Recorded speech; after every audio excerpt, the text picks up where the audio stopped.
मुनियों, ऋषियों, उनके पर भगवान की कृपा दृष्टि रहती है, लेकिन जो भगवान को चिंता भक्त की होती है उतनी चिंता नहीं रहती।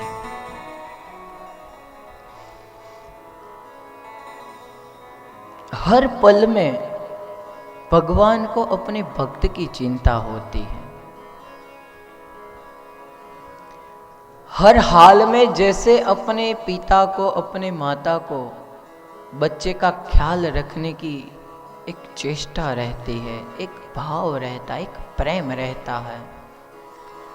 कुछ खाया, कुछ पिया, ऐसे पूछते हैं। ऐसे ही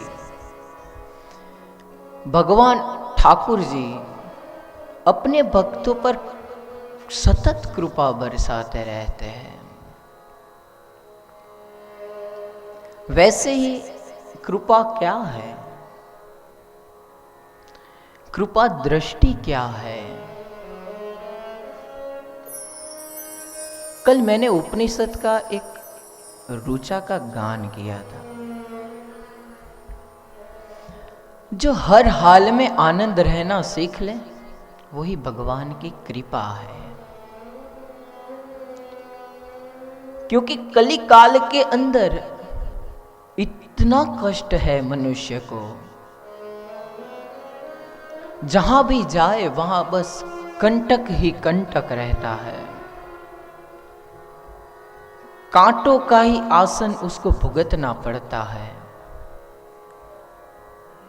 इस हर हाल में भी भगवान का स्मरण करे तो वो स्वयं भगवान की कृपा है। क्योंकि भगवान की कृपा नहीं होती, भगवान की कृपा की दृष्टि हम पर नहीं रहती, तो हम जिस मार्ग पर, जिस पथ पर जा रहे हैं, उस मार्ग का भटकना संभव है। जबकि भगवान की कृपा दृष्टि संपूर्णतः अपने भक्तों पर होती है, तब खुद मार्ग भटकता है लेकिन खुद ही संभल जाता है। क्यों? आप यहां से जा तो रहे हो, रास्ते में जा रहे हो, आपको पहले भी उसी रास्ते से गए थे, पहले भी गए हो, और रास्ता कुछ गड़बड़ सा लग रहा है, आपको रास्ता कुछ अलग सोच का लग रहा है कि ये रास्ता कुछ नया है, तो आप 2 मिनट के लिए अपनी गाड़ी खड़ी कर देंगे और बहुत बड़ी सोच में लग जाओगे कि ये रास्ता पहले भी तो नहीं था। उसी तरह भगवान की कृपा दृष्टि हम पर रहेगी, भगवान की कृपा हम पर रहेगी। हम जितना भी कुछ दुर्गम रास्ते पे चले जाएंगे, जहां नहीं जाना चाहिए, वहां जाओगे तब आपको पता चल जाएगा कि ये मैं आया हूं वो गलत जगह है, मैं जहां आने वाला था वो भी गलत था। बस इतना हमको पता चले, वो ही भगवान की कृपा है, वही भगवान की कृपा दृष्टि है। जब आप आपकी आंखों से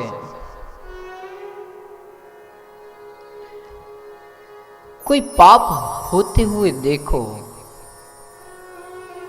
और आप कुछ मत बोलो, तो समझो वो आप पाप के भागीदारी तो बन गए हो। क्योंकि आपने देखा है कि यहां पर अधर्म है, यहां पर अधर्म है, फिर भी आपने देखा, कुछ बोला नहीं। लौकिक दृष्टांत के अनुरूप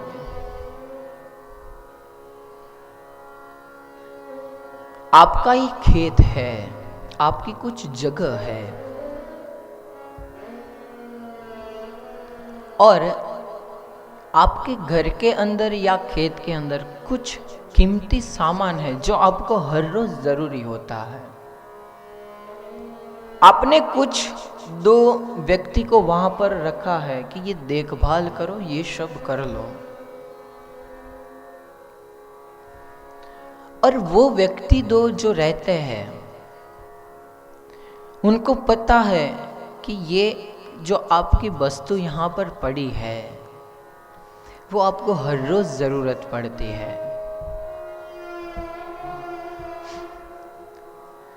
और वो जानते हुए भी कोई चोर आकर उसे ले जाए और वो दो व्यक्ति कुछ बोले नहीं, तो जब उनका मालिक आएगा तो जो दो व्यक्ति रखे उनको भी डांट तो पड़ेगी। लौकिक भाषा से उनको डांट जरूर पड़ेगी, और फिर वो जरूरत वस्तु है जो हमें हर रोज चाहती होती है, हर रोज हमको चाहिए, उस वस्तु के बिना काम भी खड़ा रहेगा, काम भी नहीं हो पाएगा, उसका भी समय भुगतना पड़ेगा। वैसे ही हमारे जीवन के अंदर आंखों से बस भगवान का एक विग्रह होना चाहिए, आंखों के सामने एक विग्रह का छवि रखनी चाहिए। अभी क्या हो रहा है, जिस जगह पर आंखों नेत्र अपने खुले रहने चाहिए उस जगह पर बंद हो जाते हैं, और जहां पर नेत्र खुले रखने होते हैं वहां पर बंद हो जाते हैं, और बंद रखने होते हैं वहां पर अपने नेत्र खुले रह जाते हैं। आप सभी लोग मंदिर के अंदर दर्शन के हेतु जाते हो, आपका भाव बहुत शुद्ध होता है, तभी आपके अंदर एक उर्म जागृत होता है, और वो उमंग है, वो उर्मी है, वो भगवान के पास ले जाता है। मैंने कल बोला था कि आत्मा के अंदर कुछ भगवान का भक्ति का सार जाएगा, तब ही आपकी आत्मा परमात्मा के शरण में जाएगी। आप मंदिर के अंदर दर्शन करने जाते हो तो वहां जाके ऐसे हाथ नमस्ते करते हुए आप ऐसे करते हो और आंखों को बंद रख दे, कुछ भगवान का स्मरण जरूर करते होंगे सब। लेकिन मंदिर में जाओ तो भक्तों अपनी नेत्रों को खुले रखो। आप नेत्र बंद करोगे तो आपके अंदर कई सारे व्याकुलता हुए भरे, व्याकुलता से पूर्ण कई विचारों का वमन घूमने लग जाएगा। जैसे नदियां होती है ना, तो अंदर नदी का जल एक जगह स्थिर होता है और वहां से फुल स्पीड में जब जाती है नदी, कुछ वमन होती है, कुछ वमन होती है।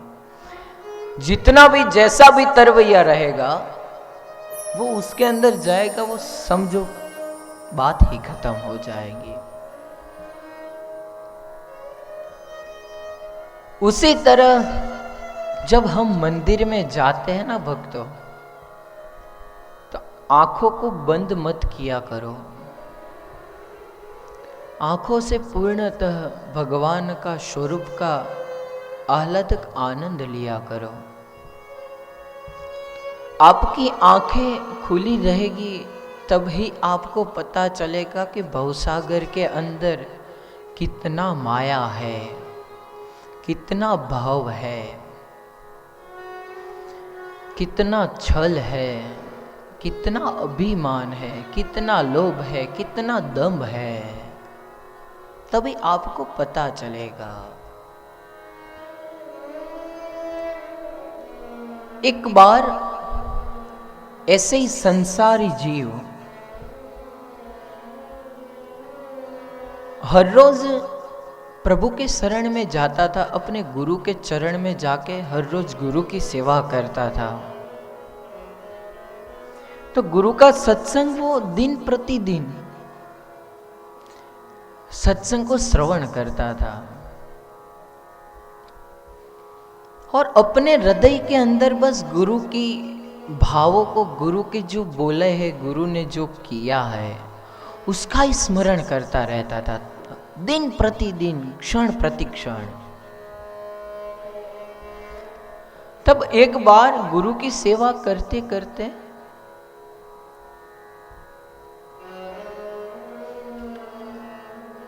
वो भक्त ने पूछ लिया गुरु से कि गुरुदेव, आपने बोला था कि संसार असार है, विसार है, निसार है।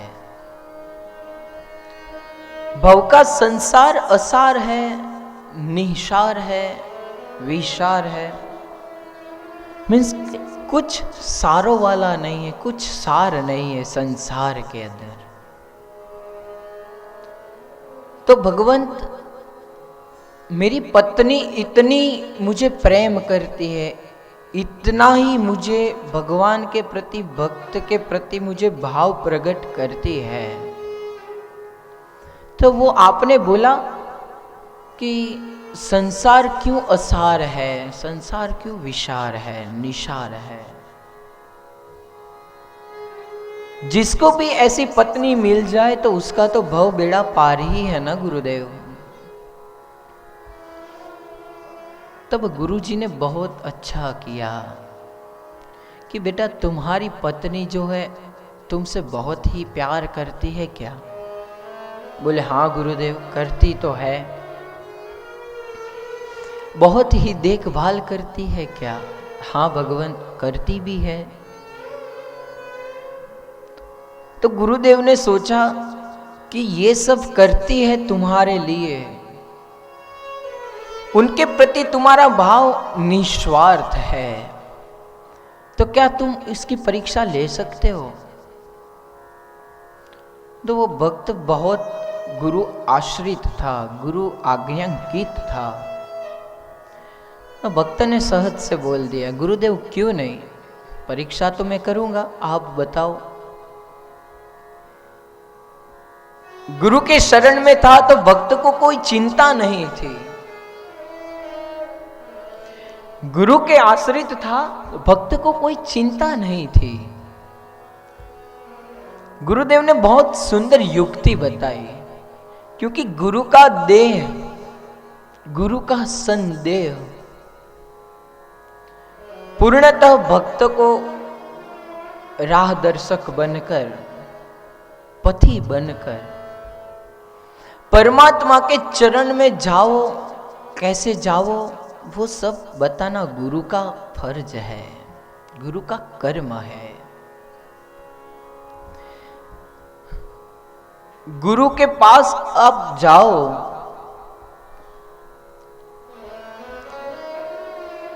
आपका अभिमान अहंकार सब टाल दो, बाद में जाओ।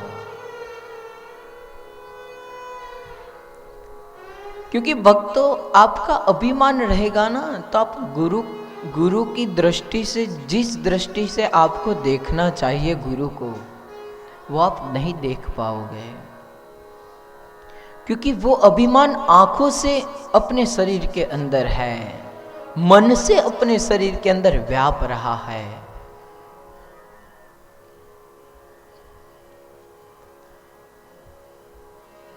इसीलिए आप जाओ गुरु के पास, गुरु के चरण में।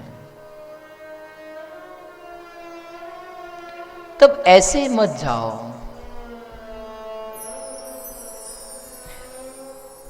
सब मोह को त्याग कर जाओ, सब मोह माया पर होकर जाओ। क्योंकि किस भक्त ने लिखा है, गुरुदेव दया करके मुझको अपना लेना। भक्त हो तो ऐसा भाव लेकर गुरु के पास जाना चाहिए। भक्त का भाव गुरु के आश्रित, भक्त जैसा भी है वैसा, गुरु उनका आग्रह जरूर करेंगे, उनको शरण में जरूर लेंगे, क्योंकि गुरु है वो अपने सूर्य जैसा है।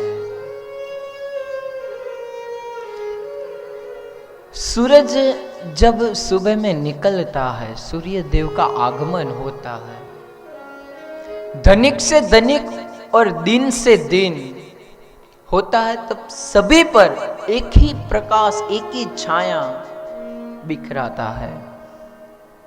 वैसे ही गुरु को सूर्य देव के समान नहीं, लेकिन सूर्य देव को गुरु के समान माना जाता है।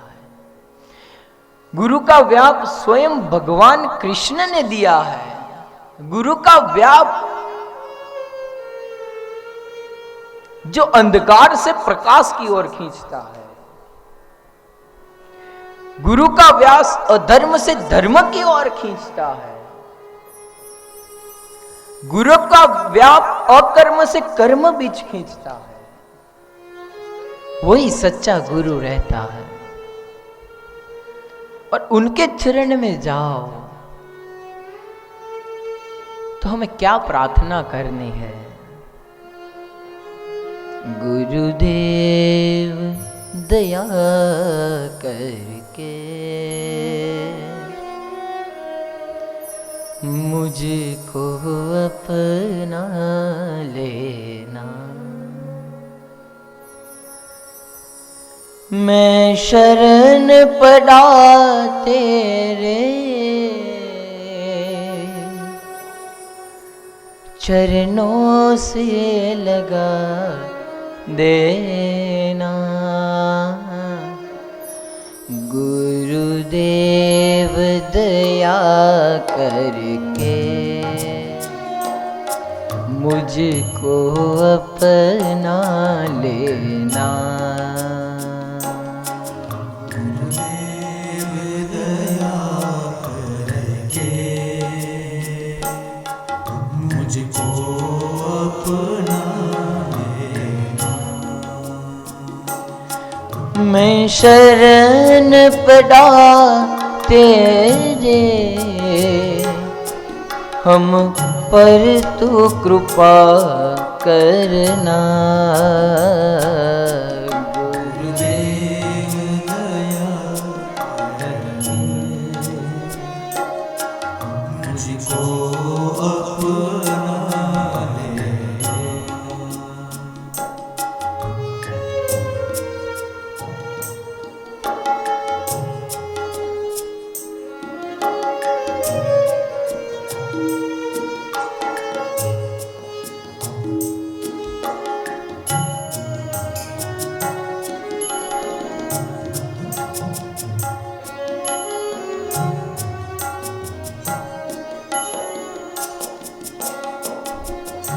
करुणा निधि नाम तेरा,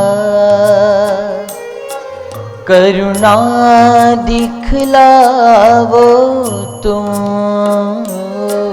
करुणा निधि नाम तेरा, करुणा दिखलाओ तुम। भक्त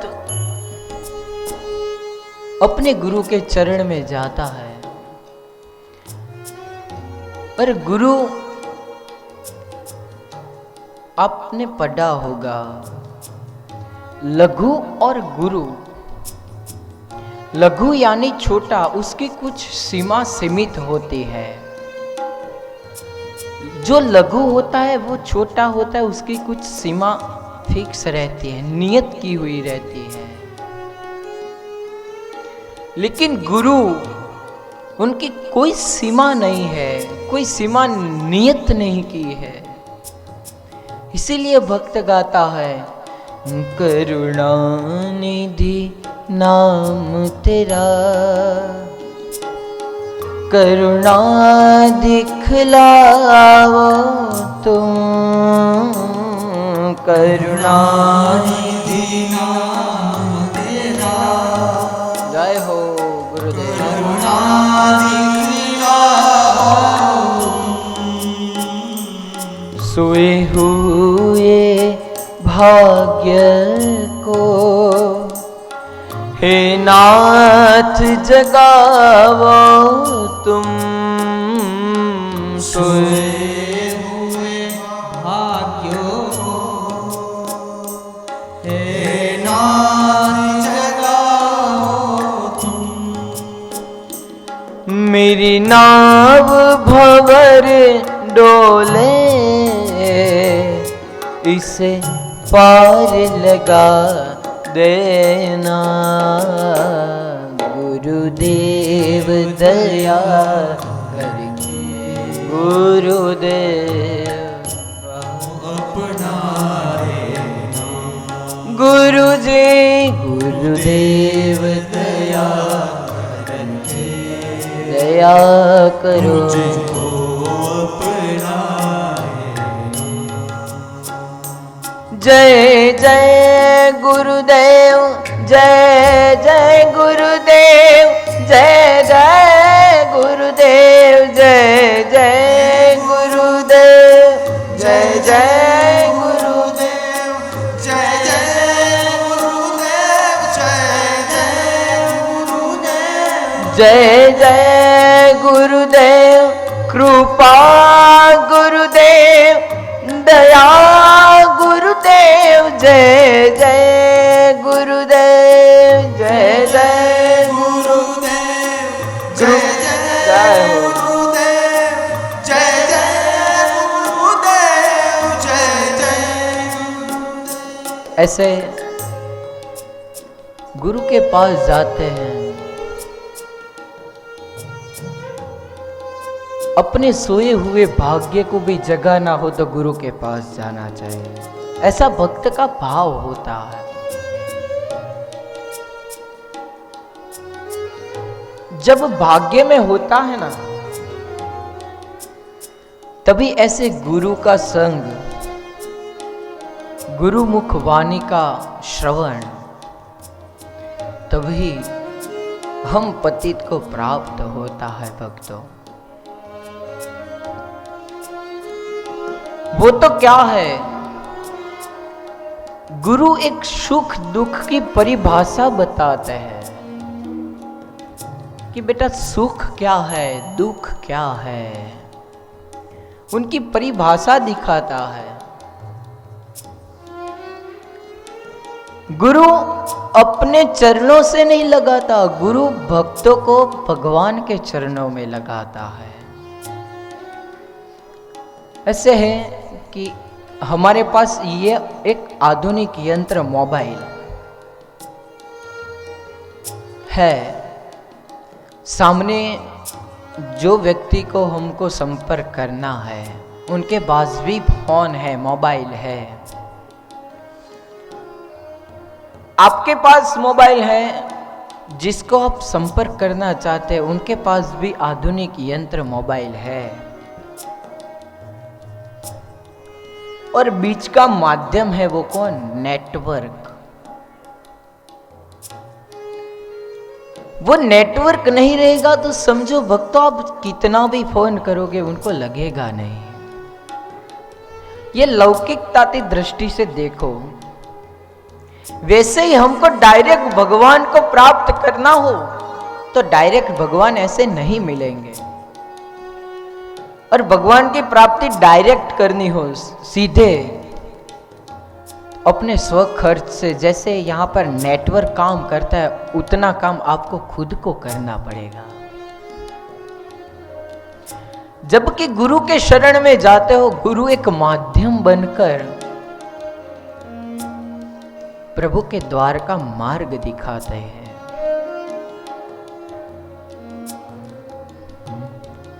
तुम सुख के सागर हो, निर्धन के सहारे हो, तुम सुख के सागर हो, निर्धन के सहारे हो। तुम सुख के सागर हो, निर्धन के सहारे हो। तुम सुख के सागर हो, निर्धन के सहारे हो। और फिर क्या बोलते हैं? इस तन में समाए हो, मुझ प्राणों से प्यारे हो। जय हो। समाए हो, मुझको प्राणों से प्यारे हो। जब रोम रोम में प्रभु का व्याप, प्रभु का प्रेम बढ़ने लगता है ना, तब समझना तन के अंदर, रोम रोम के अंदर प्रभु आपके द्वारा कुछ इच्छा रखते हैं। और वो कब होगा? मुझे एक बात स्मरण आती है भक्तों, लेकिन ये भक्त का भाव पूर्ण करने के बाद बताऊंगा। तुम सुख के सागर हो, निर्धन के सहारे हो। सुख के सागर हो, जय हो। निर्धन के सहारे हो। कोई बात नहीं, स्मरण आया, गुरु का ही भाव है, ठाकुर जी का भाव है। एक राजा था,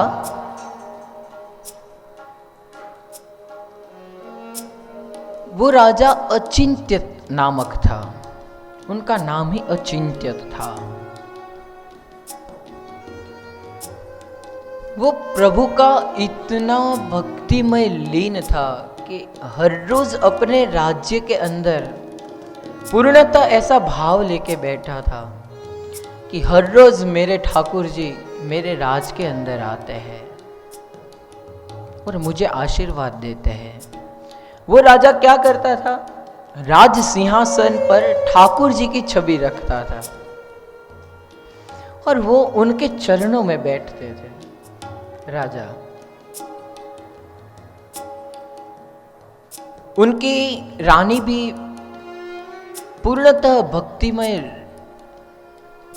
रसो वही रस, रास रूपी रस के अंदर वो भी पिघल गई थी। राजा को एक दिन लगा कि मेरे गुरुदेव बोलते हैं कि कुछ काम दिखाने के लायक नहीं होना चाहिए, दिखावे के लिए नहीं होना चाहिए। तो राजा को पता चला कि मैं भक्ति कर रहा हूं, वो दिखनी नहीं चाहिए किसी को। तो सब जो राजा ने भक्ति करता था, राजा वो रात को करता था, दिन प्रतिदिन करता था। उन्होंने क्या किया? स्मरण का व्याप बढ़ा डाला। और उनकी पत्नी को ये लगा, रानी को ये लगा कि मेरे स्वामी भक्ति के अंदर कुछ नहीं कर रहे, भगवान का कुछ स्मरण नहीं कर रहे हैं। उनको वही भाव था कि ये भक्ति क्यों नहीं कर रहे हैं। लेकिन जो राजा था वो हर सांस पर, हर श्वास पर अपने गुरु ने बताया मार्ग पर चलता था। और वो मार्ग कभी चुका नहीं था, चुकने वाला भी नहीं था, क्योंकि उसके रोम रोम के अंदर ठाकुर जी का एक प्रेम दृष्टि उतर गई थी। तभी रानी ने सोचा कि राजा को मैं क्या बोलूं, अभी मेरे स्वामी को मैं क्या बोलूं। कई वर्ष ऐसे बीत गए, ऐसे राजा कभी ऐसे माला लेकर नहीं घूमता था। राजपाट के अंदर साधु संतों को बुलाकर दान दक्षिणा वो सब करता था। एक बार आधी रात का समय था और वो राजा ऐसे सोए हुए थे।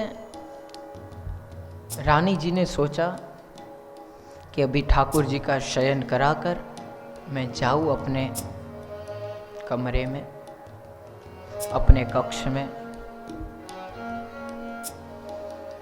रानी ऐसे चलती गई। जैसे ही राजा का द्वार आया, सोचा कि उनकी भी थोड़ी सेवा कर लूं।